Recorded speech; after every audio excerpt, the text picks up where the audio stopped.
So we're going to do a picanha roast today.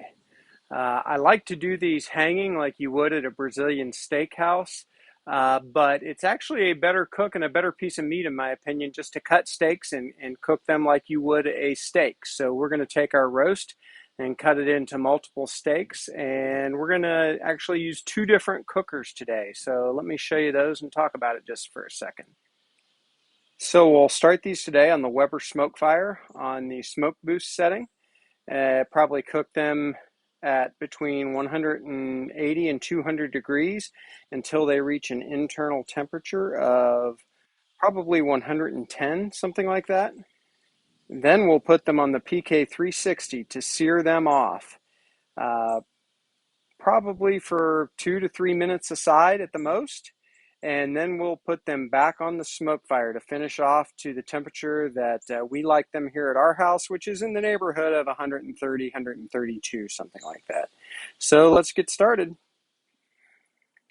Okay, so here is our picanha roast that we are going to cut into steaks. So one thing you want to do is notice which way the grain of the meat is going, and you may not be able to see this, but it's essentially running this way. And you want to actually cut with the grain when you're making your steaks. So notice which way the grain is going. And I'm just going to cut along with it. That way, when you cut your bites, or when whomever cuts their bites, they will go against the grain and it'll be a nice tender bite for them. Now, traditionally, if you're eating at a Brazilian steakhouse and you're having picanha, they will slice it off of a skewer, which is a great presentation and it's kind of a fun way to cook it. But honestly, doing it this way, to me, produces a better piece of meat in the end to eat. I've done it both ways. I like doing the hanging method, kind of, fold it over like this on a skewer. But doing it this way is actually, in my mind, a better steak to eat. So that's the way we're going to do it today. So next we are going to get into our marinade and we will get that going. So this marinade that I'm going to do is great on almost any cut of beef. I've used it on different kinds of steaks. I've used it on chuck roast, things like that. And I really do like it on steaks. So we're just going to put our picanha steaks in a bag. And this, like I said, this marinade is super simple. You want to give it at least 4 hours overnight. So unfortunately, my video got cut off there. And fortunately, this marinade is super simple. So what we've got in here so far is a cup of soy sauce, a tablespoon of black pepper, and three to four garlic cloves crushed and added. The last thing I have is a half a cup of olive oil, just regular olive oil. You don't have to use the expensive stuff. And we're just going to put it in. Last thing we're going to do is seal up the bag. Try to get all of that excess air out of it as best you can. Seal it up and then just mix it around. Make sure that meat gets coated. And then I've just got a Pyrex baking dish to put this in for the next few hours. I will get in it a couple of times and mix it around just to make sure that marinade gets everywhere. And we'll bring it out before we cook it, probably in the next 4 to 5 hours. Again, you could leave this in a lot longer. Overnight would be fine. And it's going to provide a lot of great flavor and keep that meat nice and tender when you cut it. So we'll bring you back for the cook.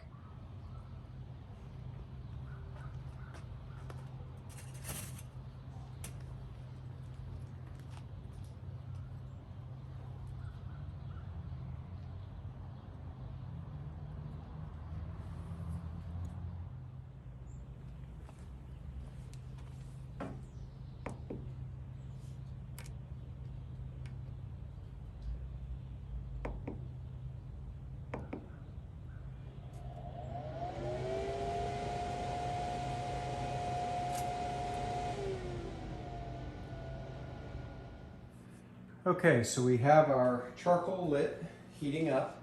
We've got the smoke fire set to the smoke boost setting to produce low heat and high smoke.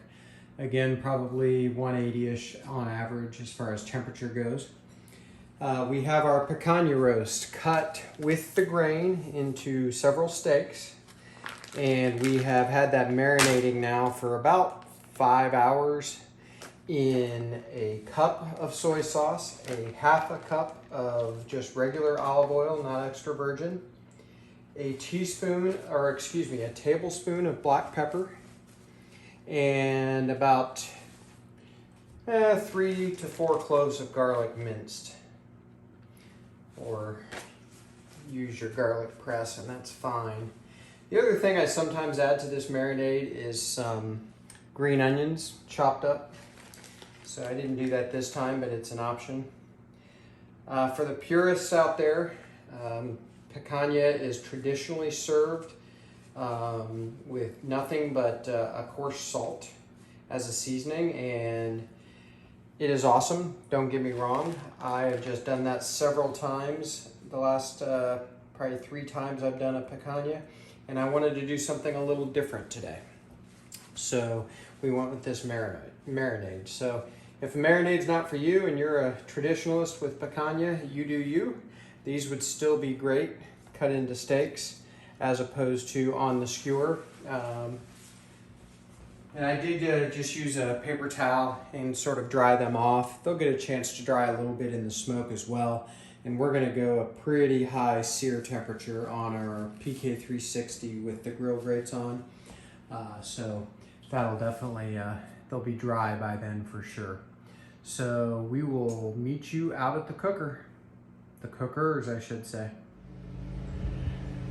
Okay, so the smoke fire is ready to go. Putting out good smoke and getting warm. So I'm going to put these steaks on. And I'm just going to put them on the top rack. And I'm going to go left to right with the smaller ones on the left. I just happen to know this cooker gets a little warmer as it gets towards the right hand side. So I'm just going to go smallest to largest with the largest one on the far right. And in that one, I'm going to put a temperature probe just so I can monitor where we are. I'm not going to temp all of these. I think I can keep them pretty even. I just want to get this one in the middle. There we go. And we'll keep an eye on that until it gets up to about 110-ish. And I might use my Thermapen to check them now and again just to make sure they're all staying pretty consistent. But I'm going to take these off early enough to sear them that I'm not worried about them getting overdone at this point.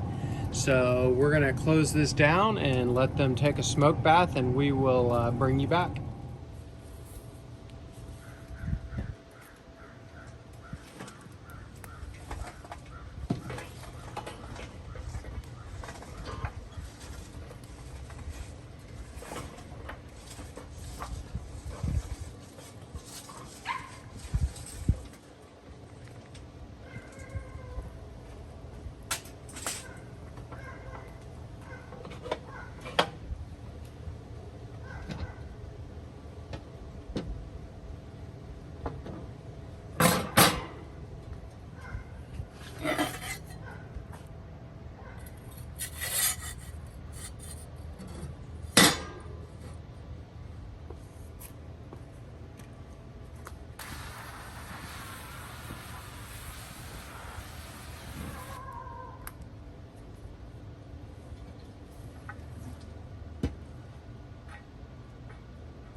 Okay, so I hope you could see how hot the grill grates were getting on the PK360 there. I want to take a quick look at the Picanha steaks on the smoke fire. They are in the neighborhood of 85 degrees, so about 25 more degrees, and we will be moving these over to sear them off. So now would be a good time to take a quick peek, I think. Looking good. The fat is rendering nicely. The color is great. Fat is getting really soft. I'm loving the way these are looking, so we're just gonna let them keep going. Probably, I'm guessing in the next 15-20 minutes, these are gonna be up to around 110, and we'll move them over to the grill grates and the PK360, so we'll see you in a few. Okay, these are about 110 internal. I hope you can see how pretty those are. We'll get the temp probe out of the one here.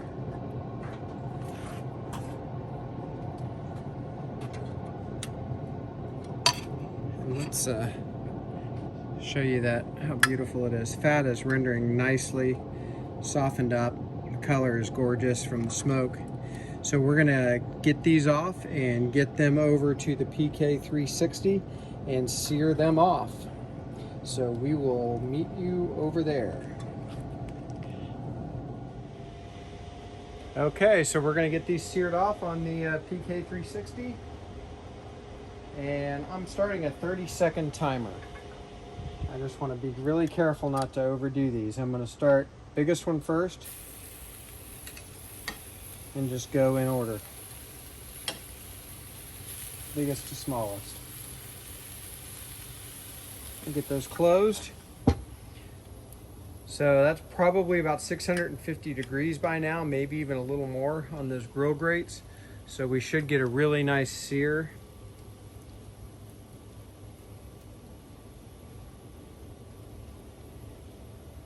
My timer just went off for 30 seconds, so we're gonna open this up and flip each one on its side. A couple of them may be oddly shaped and won't go on their side, so we'll just deal with it.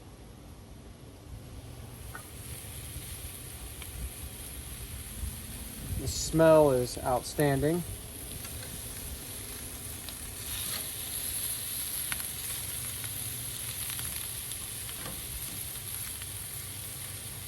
By the way, look at those grill marks from the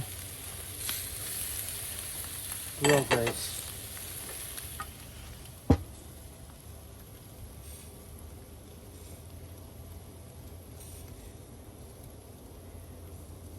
Okay, that was 30 more seconds, so I will give it just a couple more seconds and we'll get ready to flip them again.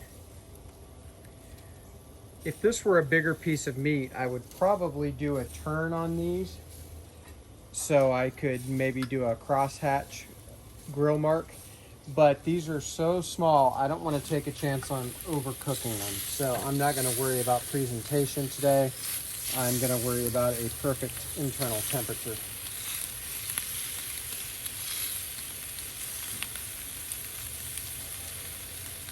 Again, hope that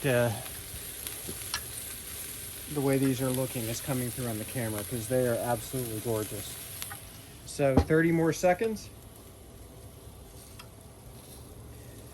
And I'm gonna do one last turn on these. I'm gonna put all of them on their fat side for one last 30-second turn. And then we're gonna put them back on the smoke fire, check and monitor their internal temperature. Again, for myself and the family, we like our meat like this to be at an internal temperature of around 130, 132. Some people like less, but it's a good pink color at 132 and I really like it. All right, that was 30 seconds. So let's do one last turn for this one. We'll go back over on that bottom side. For the others, we're gonna go straight on the fat and let that really caramelize and just melt as best we can. This one's oddly shaped, but I can get it, maybe. All right, that'll be good enough for now. So we'll let it go another 15 seconds.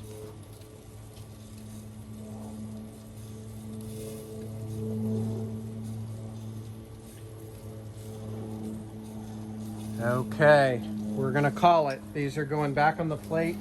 Gonna go back over to the Weber smoke fire. Look at that, beautiful. Absolutely beautiful. Could not be happier with the way these look, so I hope you're seeing those.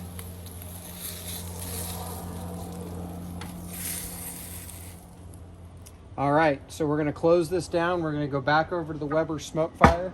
Gonna get a temperature probe back in these, and we will bring you back over to the smoke fire here in just a minute. Okay, we are at 132 internal. So we'll take a look, make sure things are looking good. And I think they are. So we're gonna get these off. These are small pieces of meat, so I don't expect carryover to take them over 135. Might not even get that high, but carryover heat will certainly warm them up a little bit more. But if they go up to 135, frankly, that's fine. That's still a pretty good temperature for us. So we're gonna take these off. Definitely gonna let these rest. They look juicy, they're kind of glistening, they look beautiful. So can't wait to try these. So we'll bring you inside and take a look at them in there, cut them open and have a taste. Okay, let's recap. So we did a picanha roast. We cut it with the grain, parallel to the grain. So when we cut into it and take bites, we're cutting against the grain. That'll make the meat much more tender. We cut it into steaks. We marinated it for about 5 hours in a cup of soy sauce, a half a cup of olive oil, a tablespoon of black pepper, and about 3 or 4 cloves of garlic. We put it on the pellet smoker, the Weber smoke fire in this case, until it got to an internal temperature of around 110 degrees. And then we moved it over to the ripping hot grill grates on the PK360 and seared it off, each side about 30 seconds. Incidentally, when I took it back to the smoke fire after that, it was sitting around 123 degrees. So we left it on to climb to its temperature, desired temperature here at our house, which was around 132. It's been resting now for about 10 or 15 minutes, and I can't wait any longer. I'm going to cut one of these open and take a bite. So let's do that.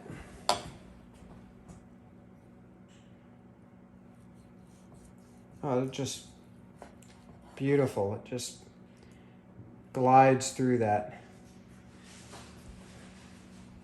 I hope you can see that. I think my light went out of battery here, so hopefully you can see that.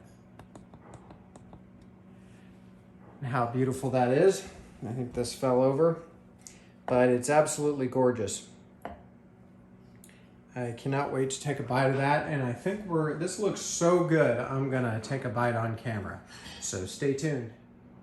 Okay, picanha steaks cooked to the perfect temperature. Nice marinade, let's see how it tastes.